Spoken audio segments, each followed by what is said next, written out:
ఈరోజు విజయవాడలో cabinet meeting జరిగిన విషయం మనందరికీ తెలుసు. సంతోషించాల్సిన విషయమే.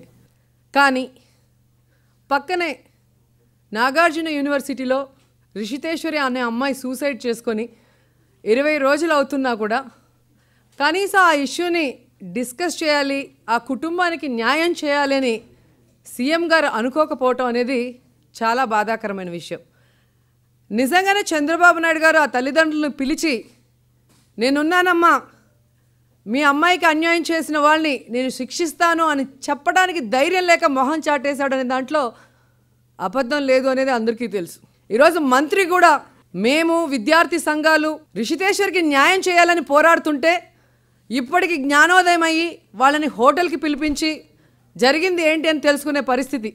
నిజంగా ఇలాంటి విద్యాశాఖ మంత్రి, ఇలాంటి సీఎం గారు ఉండటం మనం సిగ్గుచాటుగా భావించాలి. ఆ తల్లిదండ్రులకి కనీసం అపాయింట్మెంట్ కూడా ఇవ్వకుండా ఈరోజు ఆ రిషితేశ్వర్కి న్యాయం చేయమని విద్యార్థులందరూ కూడా సీఎం క్యాంప్ ఆఫీస్కి వెళ్తే వాళ్ళ మీద లాఠీ చార్జ్ చేయించిన దుర్మార్గము ప్రభుత్వం ఇది కాదని నేను ప్రశ్నిస్తున్నాను.